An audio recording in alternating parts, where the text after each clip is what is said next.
سے نعت پاک صلی اللہ علیہ وسلم سماعت کر رہے، اچھی اچھی آواز کے مالکان سے ہم نے نعت مصطفیٰ سماعت کیا، کیونکہ آخر میں میرا نمبر بھی آیا، اس لیے میری آواز تو پہلے والے پڑھنے والے شعرا سے اچھی نہیں، اور قاری افروز جب سامنے ہوں تو ان کی آواز ماشاءاللہ بڑی اچھی ہے، ان کے سامنے ہم جیسوں کی آواز نہیں، مگر پھر بھی نعت مصطفیٰ صلی اللہ علیہ وسلم جو جس انداز میں پڑھے وہ مصطفیٰ کی نعت ہوتی ہے۔ سبحان اللہ۔ سرکار کی نعت کے لیے کوئی آواز کی ضرورت نہیں، بلکہ سرکار کی نعت جو پڑھے، نعت کا مطلب سرکار کی تعریف کی جائے۔ سبحان اللہ۔ نعت کا مطلب سرکار کی تعریف کی جائے، جس سے جس آواز میں ہو مصطفیٰ کی تعریف ہو، اسی کو نعت کہا جاتا ہے۔ بریلی کے امام نے نعت پاک پیش کیا، عرش حق ہے مسند رفعت رسول اللہ کی، دیکھنی ہے حشر میں عزت رسول اللہ کی، اور قبر میں لہرائیں گے تا حشر چشمے نور کے،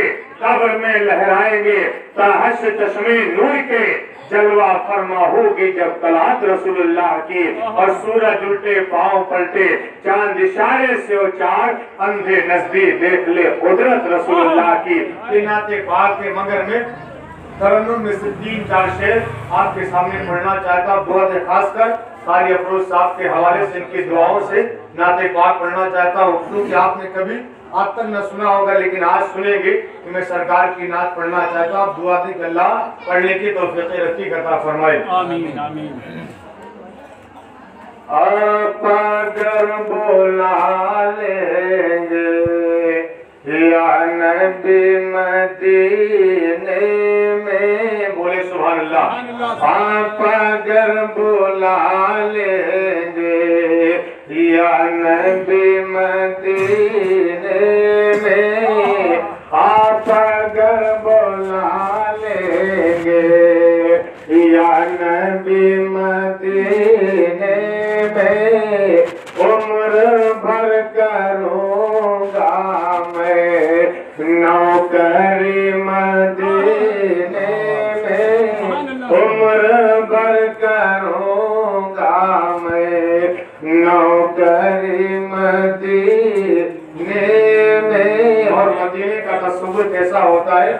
انسان کے تمہیں حفرت نار، بے شک قبر جنت کے باغوں کا ایک باغ ہے، اور بے شک قبر جہنم کے گڑھوں کا ایک گڑھا ہے، اور قبر میں جانے والا اچھے عمل لے کے جاتا ہے، قبر میں جانے والا مصطفیٰ کی غلامی لے کے جاتا ہے، قبر میں جانے والا پیغمبر کی محبت لے کے جاتا ہے، اس جانے والے کی قبر کا اعلان ہوتا ہے، ارے اس کی قبر کو جنت کے باغوں کا باغ بنا دیا جاتا ہے، اور جانے والا برجستہ یہ کہتا ہے میرے قبر کی رات وہ کیا رات ہوگی، ارے وہی ان سے پہلی ملاقات ہوگی، اور نکرین آتے ہو تو مرکز میں آؤ، نکرین آتے ہو تو مرکز میں آؤ، وہی آقا ہوں گے وہی بات ہوگی، وہی آقا ہوں گے وہی بات ہوگی۔ تو پتا چلا کہ قبر میں جانے والا اور پیغمبر کی محبت لے کے قبر کے حوالے ہونے والا، اللہم صلی اللہ علیہ وسلم۔